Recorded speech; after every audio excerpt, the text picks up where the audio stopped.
I've done some episodes about trust before. Yeah. When when this was a relationship podcast, if you scroll back like 100 episodes, I did one about trust, and I used you as my example. And I remember this because you were working in an office, and I said, I trust that Steve is at work right now, but he could be on a yacht somewhere by now. He could have gone an early flight, flown somewhere, just been somewhere else.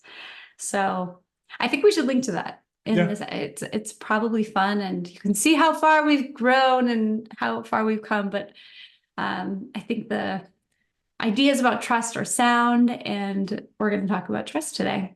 Absolutely. Particularly trust in a work context, because a lot of people feel that if they trust someone, they should just accept what that person has to say. Hmm. And that can lead to some pretty bad situations because sometimes what they have to say isn't accurate. And so there's a difference between trusting someone and ensuring that everyone is on the same page using good information and, you know, working towards the same ends. That's actually interesting because I feel like if you actually trust someone at a deep level, it gives you more room to question. It gives you more room to be honest because you're trusting a person. You're trusting that they will be able to handle your ideas and your thoughts. Like people who I don't trust, I'm much more like tippy toe around because I'm like, I don't know if this person's going to explode or lose their mind. I don't have these situations at my workplace, but definitely, I feel like I'm more careful with people who I don't necessarily trust, which is interesting. Yeah. And so I think the key differentiator here is what creates trust in a relationship versus what creates like trust in the data. They're Hmm. two different things, Mm-hmm.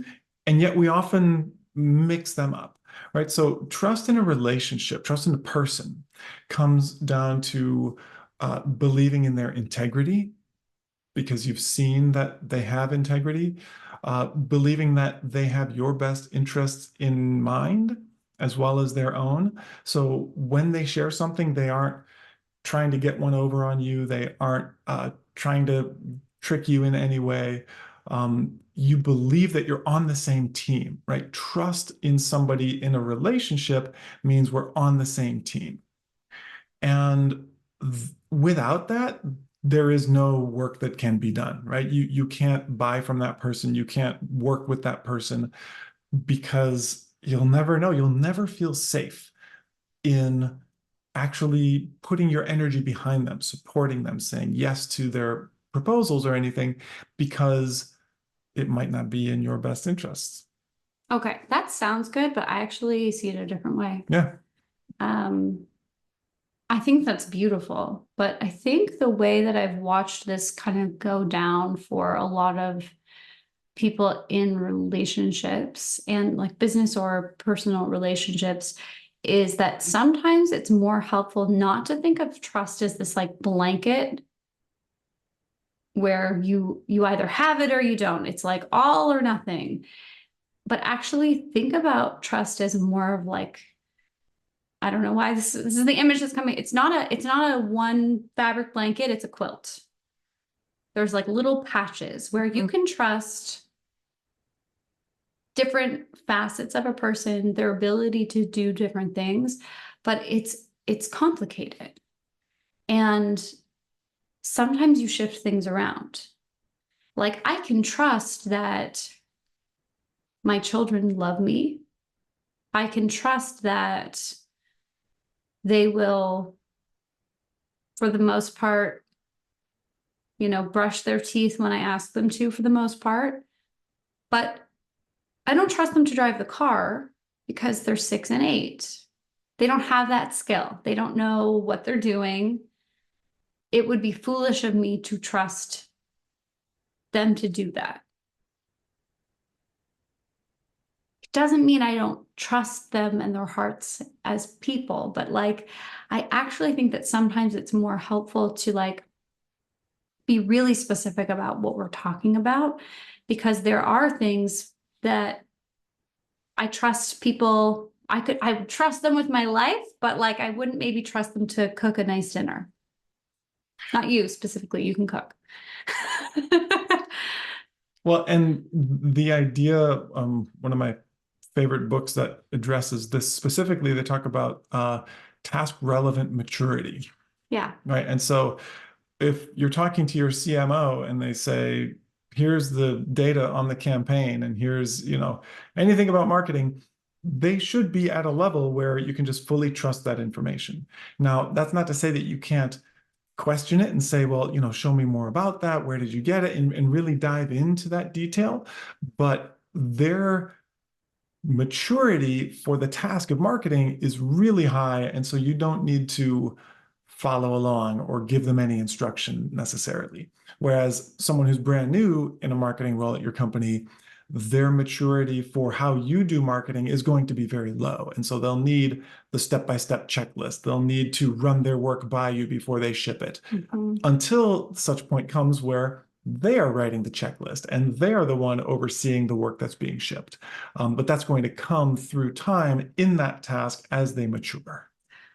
Yeah. And I mean, I think trust is something that this is maybe an unpopular opinion. I don't think people earn trust. I think trust is actually a choice that you make and that you bestow on other people. Because if trust is something that's only ever earned, what happens if the CMO makes a mistake? What if they type in the wrong numbers and it's not like a nefarious mistake? It's just like a human error. Do we lose all trust with that person? Or do we say, you know what? How do we put I think business specifically too, it's like, okay, that some ball was dropped, some mistake was made. It's not that we don't now trust that person. It's just that we see that, okay, we need maybe a backup plan. We need a human error check.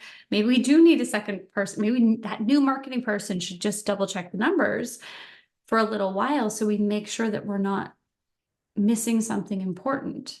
Does it mean we never trust that person again? I don't know. But I do think it's helpful to remember that trust is not something that is earned, in my opinion. It is something you give, and therefore you have to know what your parameters are. Sorry, but there's heavy lifting for you. Yeah. How does trust get earned? How does it get taken away? When you bestow trust on someone, what is the criteria for that? When you change your mind about that, what is the criteria for that? A lot of people, when you ask them, I know this from coaching a million people on relationships, they have no idea what their trust criteria is. They'll say, well, I trust someone if they're trustworthy. What the hell does that mean? I trust them if they never lie to me. They never make a mistake. How do you know 100% that they're not lying to you? How do you know 100% that they're not making mistakes? You would actually have to not trust them to find that out. Well, and I think what this brings up is some level of checking, some level of, quality control, as it were, where every now and then, especially if your gut says something's up, or I'm not sure about this, or even just, hey, it's been a while since, whatever. Can you walk me through your thinking around these numbers? Can you walk me through the process that you use to develop this report that we then base some big decisions on? That occasional, hey, let's make sure we're on the same page so that you're as empowered as possible and I'm fully behind you as the analyst, as the CMO, will actually, rather than kind of breaking down that trust, can be an exercise in you bestowing even more and feeling tighter communication, tighter connection with that person. Yeah. And being honest with yourself about why you're bestowing trust and why you're not. I think I've heard a lot of people find out that someone on their team over the years has maybe done something that was a big mistake that wasn't admitted to. This is like all drama in every company. If you work in a company, this will come up. But a lot of the not sharing mistakes actually comes from employees not trusting that their manager will support them, will help them figure that out, will help them keep their job if they've made a mistake. A lot of the what we might call in another context untrustworthy behavior actually comes from people not believing that the people that they work with have their back. They haven't bestowed trust on anyone else on their team. And we've seen a lot of messes. We've coached a lot of people over the years on like how to actually get through that when there is a larger breach of trust or when it's a culture-wide trust issue.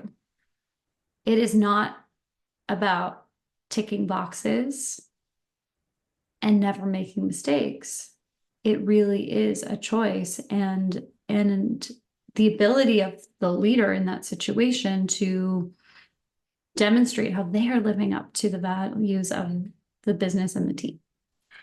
Yeah, and that touches on something core for creating a culture of trust.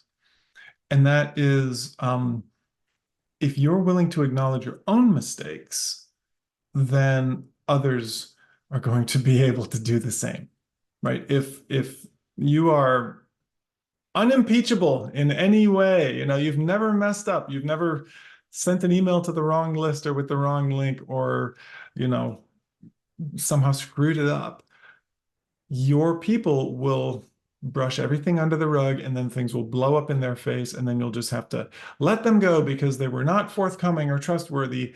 But if you find that happening more than once, chances are that the culture you create is part of that. So to create a trusting environment, it's like building a container, right? You are creating that container where people can admit to having screwed up because we're humans. It's going to happen in many, many ways. And the way you do that is by going first. You admit when you've made a mistake. There was a great example with Shopify. They bought a robotics division and then 2 years later sold the robotics division for a huge loss. And they said, look, that was an experiment that we ran and we learned what we wanted to learn. So that was like, hey, that one didn't work out. Also, when they cut like 10% of the employee headcount, like that's a hard moment. And a lot of CEOs will just say, hey, this is how it is. The Shopify CEO actually said, I made a mistake. I projected this kind of growth. We saw that kind of growth. That's on me. I made a mistake. I'm sorry for the impact that it's had on you. But that willingness to say, I screwed up, period, is what opens the door to real trust because people know that if if you can admit to it, then they can admit to it without being let go for that mistake. Yeah, if you can admit to it and be undefended. What's the secret to not being defended? It's hard. It's really hard. I'll share another example from our life. It's not a business example at all. Our youngest child, weeks and weeks after the fact, told me that when he was thirsty one night while we were watching a movie, he took a sip out of mommy's mommy drink that had some alcohol in it. A mommy drink, as we call it around here, because daddy does not partake in alcohol, and didn't tell me about it. And he had been like holding this, I don't know, guilt. He said, I have to tell you something. I did something very bad and I feel very bad about it. And he shared it and I was like, oh, well, that's not great, but really, you could have just told me. I was not going to be mad at you about that. I wonder why you thought I would be mad. And he said, because I know I'm never supposed to drink a mommy drink. And I said, yeah, you know what? But mommy was the one who made the mistake because I had my drink in a glass that looked like the same glass as yours. It seems like an honest mistake. And really, it was kind of my fault. Like matching glasses side by side, my fault. And I think it kind of blew his mind. Mm. But not only did he not get in trouble, I was not mad, but I was like, oh, I am the leader of this situation. I am the grown up. I am the responsible one.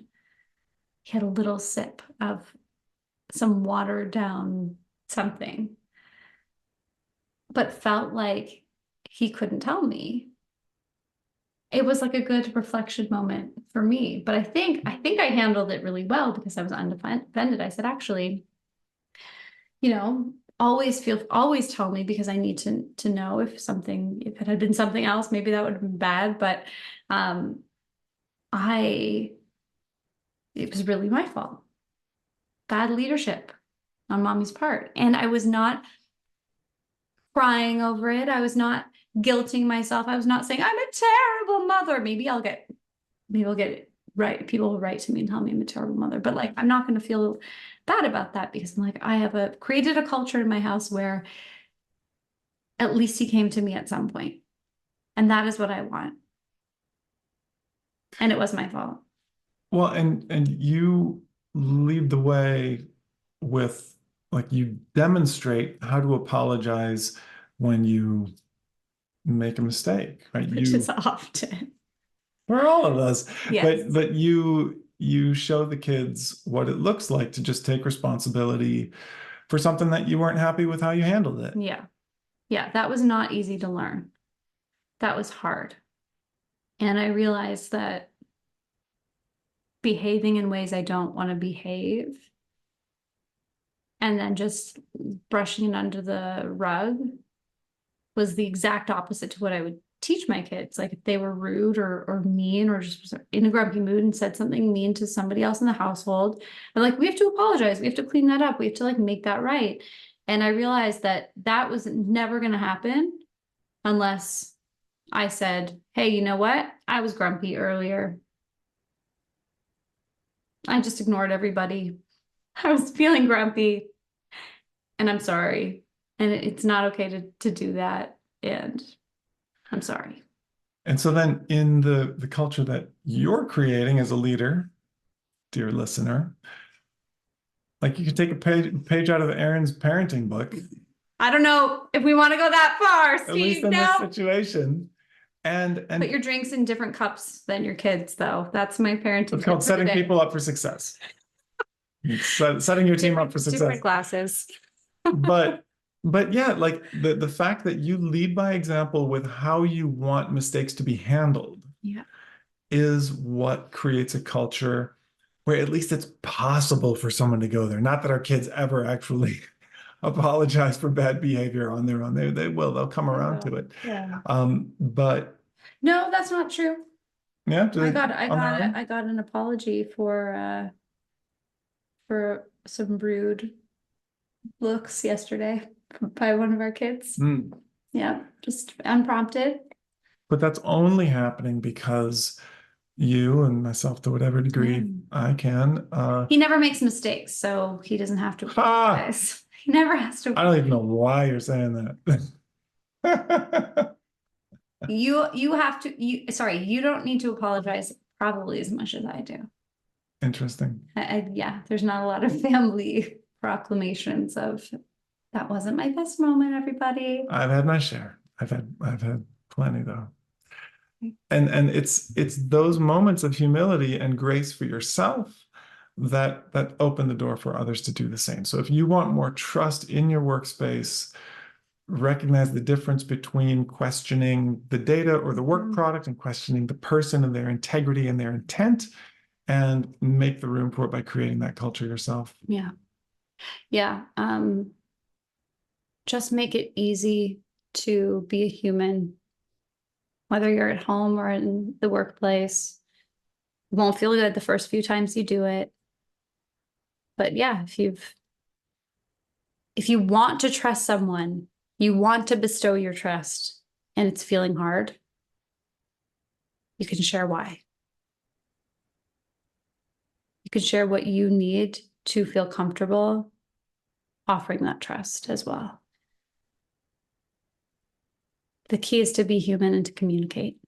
Sounds easy. We can help you with this if you need some support in your work and in your personal life. This is what we do every day. So, Yep, we'd love to have a conversation with you about any of the challenges that you're facing, creating a strong team, a high-performing team, a high-trust team.